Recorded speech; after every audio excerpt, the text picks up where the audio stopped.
Shalom, shalom. Israel's brother Zabayala. For the Kazawan. Coming back at you with another cold cut. Let's give our honor and glory to Yahweh Shemi Yahushai.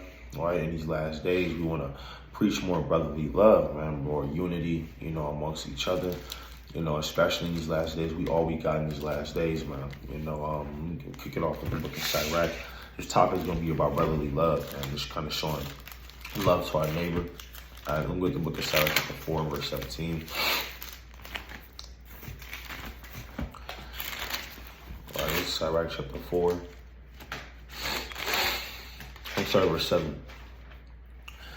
Get thyself the love of the congregation and bow thy head to a great man. So in these last days, man, you want to have the love of the congregation, a good report amongst men and women, man, by showing love, right? Not evil, not hatred, not any type of jealousy or envy, right? I'm going to go to the book of 1 Samuel, because our forefathers are set up as an example of righteousness and of unrighteousness. All right, we'll go to the book of 1 Samuel, chapter 18. All right. This is the book of 1 Samuel, chapter 18. I'm going to start at verse number 6. And it says, And it came to pass as they came when David was returned from the slaughter of the Philistines, that the woman came out of all the cities of Israel, singing and dancing. So they slaughtered the Philistines. They won. The women are singing and dancing. Is a great mirth in the land, right? To meet dancing to meet King Saul with tabrets, with joy, and with instruments of music. And when the women answered one another as they played and said, Saul hath slain his thousands and David his 10,000. And Saul was very wroth. So Saul was upset just based off what the women were saying alone. He not thinking about they just won. They slaughtered the Philistines. Everybody's in a great mood. He thinking about what they said at that time. All right. And it says, and the saying displeased him. And he said, they have ascribed unto David 10,000. To me, they have ascribed but thousands. And what can he have more but the kingdom? And Saul eyed David from that day and forward. So what did King David do other than do his job? Right, but he eyed him, meaning he kind of kept looking at him up and down. He didn't really say anything, but he just showing that hatred towards his brother, whether it's on the surface or not. Guess what? That was in him. That was innate, right? That's not something the Lord tells us to do, man. You hating your brother secretly just based off how good he did with defending your nation, man. Brother read mightier than you, you mad at him. Brother teach better than you mad at him. You can't be having that spirit, man. You got to have the spirit of brotherly love and unity. You got something? This is the book of Numbers, chapter 16, and verse number 2. It says, And they rose up before Moses with certain of the children of Israel, 250 princes of the assembly, famous in the congregation of renown, and they gathered themselves together against Moses and against Aaron, and said unto him, Ye take too much upon you, seeing all the congregation are holy, every one of them, and the Lord is among them. Wherefore then lift ye up yourselves above the congregation of the Lord. Right, so you had those brothers, right, coming up against Moses and Aaron in the wilderness, right, because they don't have any brotherly love, like the brother was saying. They got evil eyes towards their brother for no reason. Spirit of pride, right? They can't be happy for the brother because the brother trying to deal with them according to knowledge, trying to help them and give them wisdom, knowledge, understanding, and how to move, right? And he's directly working with the Lord. Right, you can't be having that kind of evil towards your brother, right? It's verse 4. It says, And when Moses heard it, he fell upon his face. And he spake unto Korah and unto all his company, saying, Even tomorrow the Lord will show who are his and who is holy, and will cause him to come near unto him, even him whom he hath chosen will he cause to come near unto him. Right, and because Korah and them, they was coming up against Moses, they wasn't showing no brotherly love, they wasn't showing no mercy and compassion amongst their brother. The Lord, Moses just bowed down bowed down in front of Korah. Then he said what he said, and then we seen what happened later on in that chapter. All right. The brothers got destroyed for coming up against Moses, for not having brotherly love. Yeah, right. And we're going to book him 1 Peter, 2 Peter, 1 Peter 2:1. Because the Lord said you got to lay aside all these things. All right. It's 2 Peter chapter 2 and verse 1. It's 1 Peter 2:1, right? And it says, Wherefore, laying aside all malice and all guile and hypocrisies and envies and evil speaking. So in these last days, we have to lay aside envyings, evil speakings, railings, sedition. Why? Because that's not brotherly love, man. That is separation between our own people. Right? Let me jump to verse 16. And it says, as free and not using your liberty for a cloak of maliciousness, but as the servants of the Most High. Honor all men. Love the brotherhood. Fear Yahweh. Honor the king. So the Lord said you have to love the brotherhood, man. Meaning you have to love your brothers. You have to show brotherly love. You have to be charitable. You have to show forgiveness. You have to be merciful. And you have to be long-suffering, man. Right? Again, our forefathers went through a lot of betrayal. They went through these different things. Why? Because they were showing that brotherly love. And guess what? Go to the book of 2 Corinthians 11. Let me show Paul went through these things at a high level. All right? It's 2 Corinthians chapter 11. And I'll start at verse 26. So Paul's listing the things that he's going through, that he went through for the Lord. And journeyings often, and perils of water, and perils of robbers, and perils by my own countrymen. Paul was in peril of his own countrymen, right? And perils by the heathen, and perils in the city, and perils in the wilderness, and perils in the sea, and perils amongst false brethren. Paul was amongst false brothers. Brothers saying Yahweh Shem shot to you, and guess what? They really want to put something in your back, man. They really want to take you out this thing, man. They're not really for your well-being. They have agents, right? Hey, you seen the movie Judas and the Black Messiah, right? You have agents that's placed in there, man. They kind of learn to salute. They learn how to say Yahweh Shem Shah, right? And they act like they with you, and they act like, they read in precepts saying they're gonna die for you, but that was never real, man. Right? Let me go to Matthew chapter 26. All right, it's Matthew 26 and 46. Rise, let us be going. Behold, he is at hand that doeth betray me. And while he yet spake, lo, Judas, one of the 12, came, and with him a great multitude of swords and staves from the chief priests and the elders of the people. Now he that betrayed him gave them a sign, saying, whatsoever I shall kiss, whosoever I shall kiss, the same as he, hold him fast.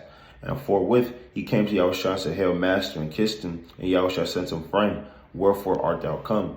Then came they and laid hands on Yahushua and took him.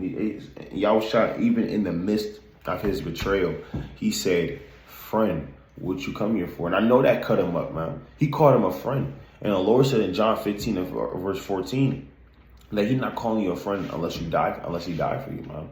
So the Lord was still willing to die for Judas, even though he betrayed him, man. Right? I got a point too. In what Judas did, right? That's going forever. That's what he's forever known as, the one who betrayed Yahushua. Right? Whenever you read the scriptures, it say he the one that betrayed Jesus. All right. That's what you'll be known as, a backstabber. You don't want to be known as that. That's what the Lord knows him as. Because the Lord put that in the scriptures essentially. Right? This is the 2 Peter chapter 1 and verse number 5. It says, and besides this, give all diligence. Right? It's telling you to give all diligence to these certain attributes to essentially just make your calling and election short. Right? I'm going to drop down to verse number 7.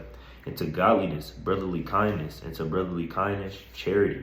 Right? So you got to be diligent with brotherly love or brotherhood. Right? You can't just be never wanting to come and kick it with the brothers, never wanting to talk to your brothers. Because you could talk to a bunch of brothers, like you could have 20 brothers that you just chopping it up with, like through text or on the phone. And that'll make your spirit feel better. The Lord will refresh your spirit for that. Right? Or kicking it at the new moon or something. The Lord refresh your spirit. You don't want to just be lonesome all the time, because that's when the spirits come on you. Right. Right? We'll go to verse 10. It says, wherefore the rather, brethren, give diligence to make your calling and election sure, for if you do these things, ye shall never fall. Right? So having brotherly kindness, that's how you make your calling and election sure. And the Lord said you won't fall. Right? Because brother's going to pick you up at the same time as well. Right? But you got it. That's true. You don't want to be, like the brother said, you don't want to be known as the brother that can't get, that can't be around other brothers, because you always got contentions. You always got strife. We go to Psalms 101 and 5. right? It's the book of Psalms, chapter 101 and verse number 5. And it says, whoso privately slander his neighbor, him will I cut off. Him that hath a high look and a proud heart will I not suffer. So you can't talk about your brother behind his back. You over here slandering your brother. You over here talking things about your brother behind his back. This brother, this brother. You will never say it to his face. You never had a conversation with him. Every time you see him, is you two-faced. You kind of put your hand out. You say, "Oh, praise to the Most High. I'm glad I see you, brother." Right? Let's go over these precepts real quick. Right? But you privately slander him behind your back, complaining. Right? Talking about the things he do and things he don't do. Right? You're not showing any type of love, man. Right? The Lord said he will cut you off. Right? Verse 6. Mine eyes shall be upon the faithful of the land. They that dwell with me. He that walketh in a perfect way, he shall serve me. He that worketh deceit shall not dwell within my house. He that telleth lies shall not tarry in my sight, man. Right? You working deceit. You betraying your brother's deceit. You not really confessing your faults towards your brother is deceit. Let me go to the book of Matthew 18:5. All right, what the Lord say about how to handle matters or disagreements with your brother. It's Matthew chapter 18 and verse number 15. Moreover, if thy brother shall trespass against thee, go and tell him his fault between thee and him alone. Right? Not before the whole congregation, not with 250 other princes. All right? Not with, no, he said him alone, man. Right? As men, discussing differences. And it says, if he shall hear thee, thou hast gained thy brother. But if you will not hear thee, then take with thee one or two more, that in the mouth of 2 or 3 witnesses every word may be established. So the Lord is telling you how to deal with matters with your brother, man. If he trespassed against you, if there was a disagreement, the Lord's giving you the blueprint on how to work these things. Now, does Israel do these things? Israel wants to fight. They want to argue. They want to spread lies and rumors. They want to tear you down, tear down your image, make videos about you. That's all Israel really wants to do. But we need to get back to preaching brotherly love, especially since we represent the nation. You got it. It's the book of Sirach, chapter 22 and verse 22. It says, if thou hast opened thy mouth against thy friend, fear not, for there may be a reconciliation, except for upbraiding, or pride, or disclosing of secrets, or a treacherous wound. For these things every friend will depart. Right? So like you were saying, if you're slandering your brother, you disclosing secrets, right? You just getting off on making other people look bad. I mean, then that's how you lose friends. Nobody want to be around somebody that's doing that. Nobody want to gossip. Nobody want to do none of that kind of stuff. So I mean, that's how you're gonna lose friends, for slandering them. Right? And that's going into hating your brother as well. I got one more precept. I just look at First John chapter 4 and verse number 20. It says, if a man say, I love God, and hateth his brother, he is a liar. For he that loveth not his brother whom he hath seen, how can he love Yahweh whom he hath not seen? And this commandment have we from him, that he who loveth Yahweh love his brother also. Right? Because those are traits that men that hate their brothers do. Right? That's what they call a snake in the world. All right. Right? And you don't want to be that. Because if you say you love the Most High, right, and his son Yahweh Shai, then I mean, how can you slander your brother's name? How can you slander anybody in that sense? Right? So he called you a liar if you're doing that. That's right. I mean, with Sirach 27, got precept to that. Verse 16. Whoso discovereth secrets loseth his credit, and shall never find a friend to his mind. Somebody tell you something. I had this happen to a brother I know.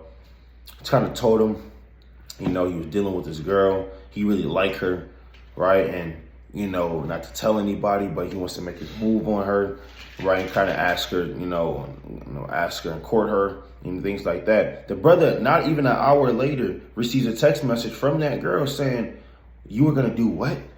I didn't know. And then they started talking about it. But in his mind, he was like, This man went and told this girl, man, what the hell that I was talking to him about. Not even an hour, not 60 minutes.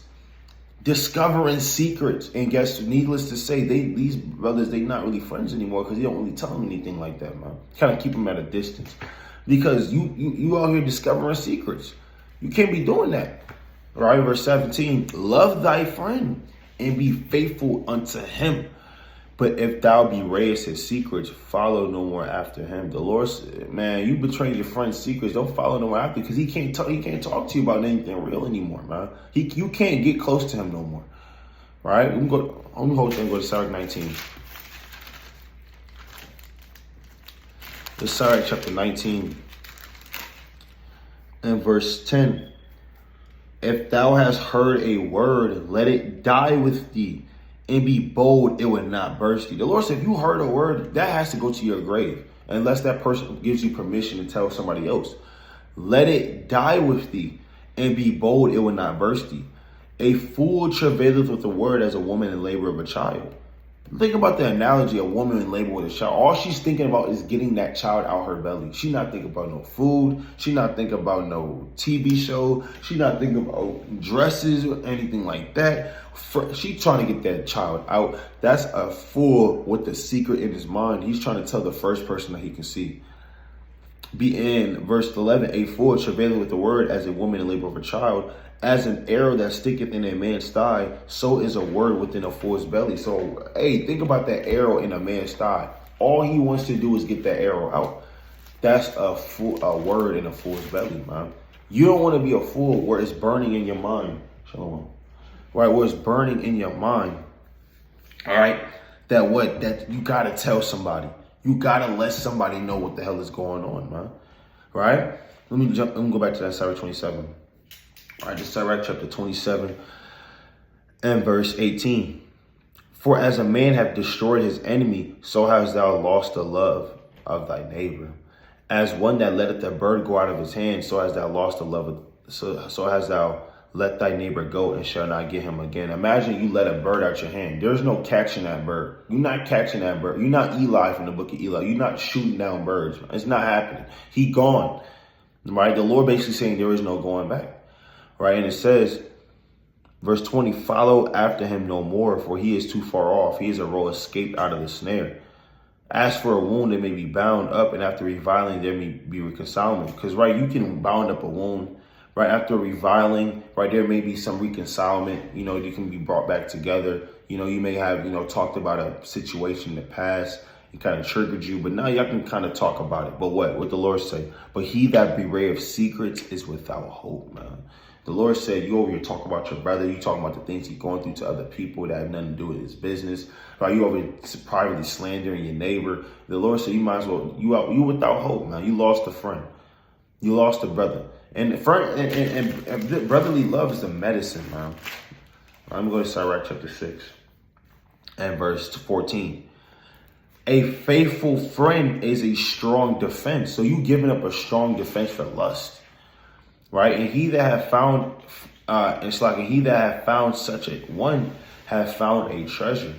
Nothing doeth countervail a faithful friend, and his excellency is unvaluable. A faithful friend is a medicine of life, and they that fear the Lord shall find him. Whoso feareth the Lord shall direct his friendship aright, for as he is, so shall his neighbor be also. You don't want to give that up for vanity. You don't want to give up having a faithful friend or being that faithful friend to another brother, man. Right, for lies, envy, and sedition. You got something? Yeah, and everybody know this precept, right? Sirach 6 and 7.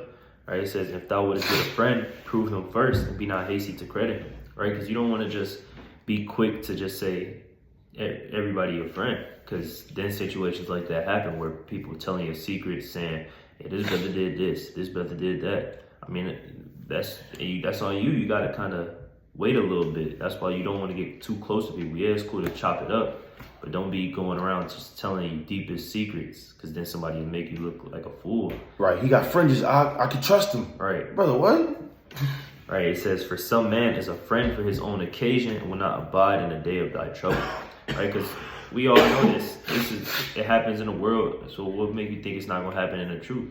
Right? Some people just want to be friends for their own occasion, for their own lust, because it make them feel good. It make them look better. right? They want to be friends because it helped them benefit in something, right? You want to be the friend that's there for people in the time of their adversity, right?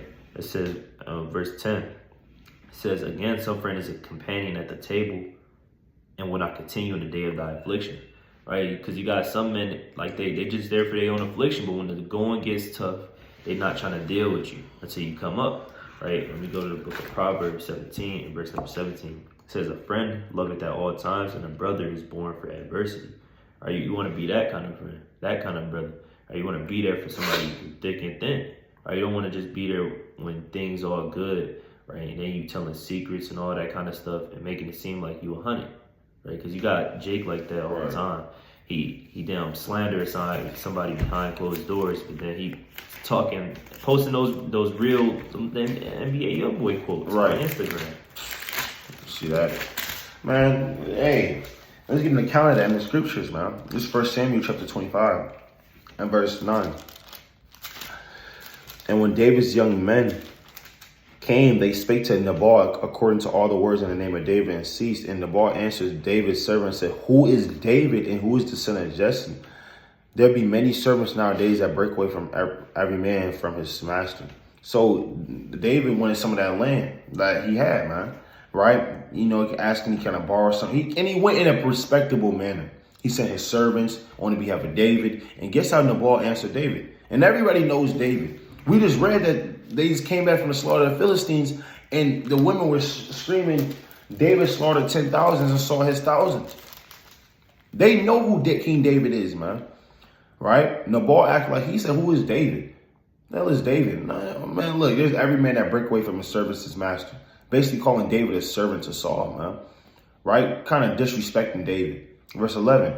Shall I then take my bread and my water and my flesh that I have killed for my shears and give it unto men whom I not know whence they be? And he knows where David comes from. Verse 12. He's being a Negro, man. Right? So David's young men turned their way and went again and came and told him all those sayings. Verse 13. And David said to his men, gird you on every man his sword. And they girded on every man his sword. And David also girded on his sword. And there went up after David about 400 men, and 200 abode by the stuff. So David was like, oh yeah, let's see if he still has the same courage to say it to my face, man. Right? And guess what? David went down there. That was his initial reaction, was to gird on his sword. Right? Because a lot of people would talk about you behind your back. He wanted to see if he still had the same energy with his men. But one of the young men told Abigail, Nabal's wife, saying, behold, David sent messengers out of the wilderness to salute our masters, and he railed on them. But the men were very good unto us, and were not hurt, neither missed we anything, as long as we were conversing with them when we were in the fields. Right, let me jump down to verse 18. Then Abigail made haste and took 200 loaves and two bottles of wine, 5 sheep ready dressed, and 5 measures of parched corn, and 100 clusters of raisins, and 200 cakes of figs, and laid them on asses. And she said unto her servants, go on before me before I come after you. But she told not her husband Nabal. So she's about to go make petition on the behalf of her husband, man. Right? For railing on David and the servants. Verse 23. I'm going to jump to verse 23. And when Abigail saw David, she hastened and lighted off the ass, and fell before David on her face, and bowed herself to the ground, and fell at his feet, and said, upon me, my Lord, upon me let this iniquity be, and let thine handmaid, I pray thee, speak in thy audience, and hear the words of thy handmaid. Let not, my Lord, I pray thee, regard this man of Belial, even Nabal, for as his name is, so is he. Nabal is his name, and folly is with him. But I, thine handmaid, saw not the young men, O my Lord, whom thou didst send. So guess what? She's avenging. She's trying to save her husband for the evil and foolish words that he said about David, man. And that's what words can do, is get you jammed up. Right? Now she got to make petition on behalf of her husband not to get slew by David for talking disrespectfully at the side of his neck, man. And then when you read on, let me jump down to verse 39. I'll start at verse 38. And it came to pass about 10 days after that the Lord smote Nabal that he died. And the Lord killed Nabal for talking down on David, his servant. Talking down on the men that was with the servants of David, man. So we got to be careful what you say, your envyings, how you looking at your brother, man. Right? In these last days. Let me get another one. Ephesians chapter 4. You got it.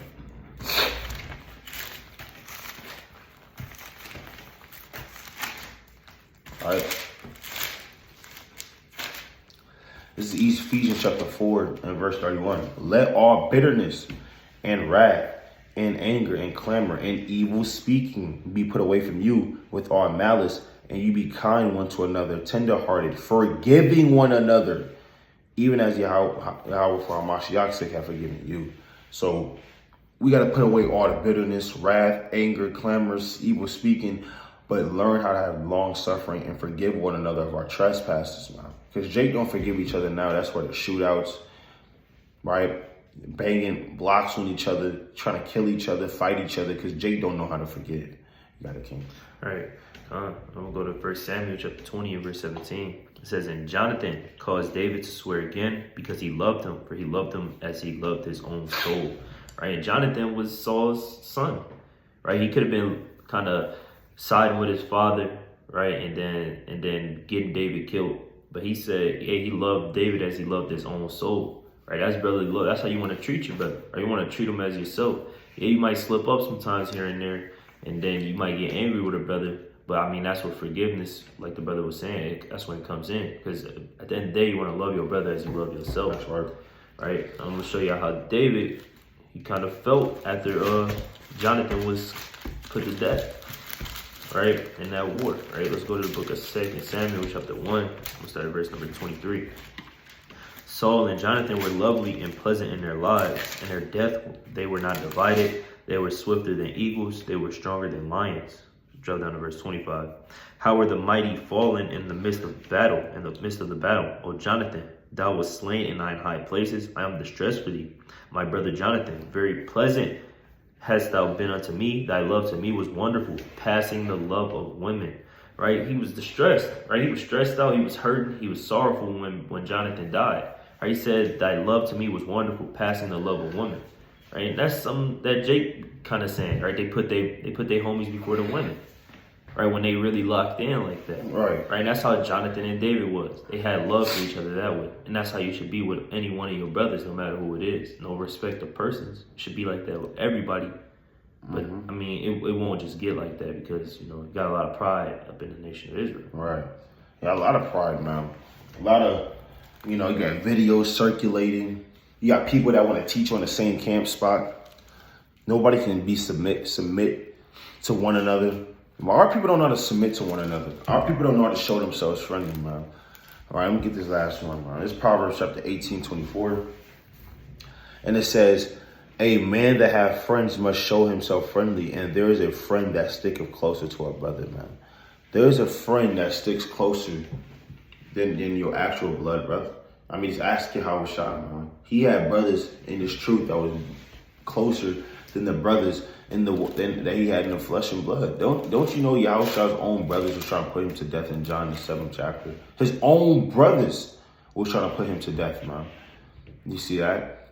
But guess what, man? A friend that you have and a friend that you'll lay down your life for, he's gonna stick closer than a brother, right? And when times get hard.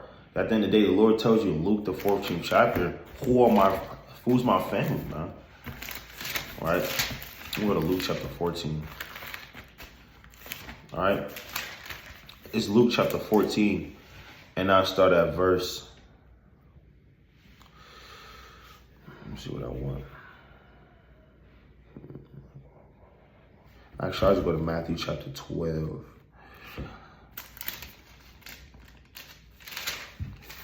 I'm going to Matthew chapter 12. All right, the Lord asked, who is my family? Those that do the will of my Father. All right, same as my mother, son, brother, etc. It's Matthew chapter 12. I'm going to start at verse 47. Then one said unto him, behold, thy mother and thy brethren stand without desiring to speak with thee. But he answered and said unto them that told him, who is my mother and who are my brothers? So who's really your brother? Who's really your family in this thing? And he stretched forth his hand towards his disciples. Last time I checked, James and John were the sons of Zebedee, right? But hold on. The Lord called them his family, though. And said, behold, my mother and my brethren, for whosoever do the will of my Father, which is in heaven, the same is my brother and sister and mother. So your real family is in this truth. That's your real family. We need to learn how to get along. of course, with our real family, man. Right? Of course, the Lord said, live peaceable with all men. So, your carnal family too. But on a higher level, your family is in this truth, man. And you need to know how to deal with it. But you're fighting for everlasting life with your brothers, man, and your sisters. These are the people that's potentially going to live with you forever if you make it. So you got to know how to love these people. You got to. Right, like the brother was saying, laying your life down for your friends. Right, everybody say that they willing to do that, like lay their life down for their friends, but you never know until you're in that position. So that's why it's important to, go according to the precepts and try to make your call and election short, so that if that situation ever came up, that you actually ready to do it. Right, it's John chapter 15 and verse 2, because Yahweh Shai was ready to do it. Right, he did it. Right, he died for his friends, right? The nation of Israel, right? Those that do his will, essentially, right? It's John chapter 15 and verse 12. It says, "This is my commandment, that ye love one another as I have loved you. Greater love hath no man than this, that a man lay down his life for his friends." Right? And the Lord loved all of us, right? He loved everybody, right? And he laid his life down for them. That's plain. Come, anything else want to? Man, with that, we'd like to give our praises to Yahweh Ba'Shem, Yahweh Shai, right? Brother Zabayala, Brother Kazawan. Lord willing, took notes. Have a mighty rest of your day, Yasha Allah. We'll have to bid you on a mighty strong shalom.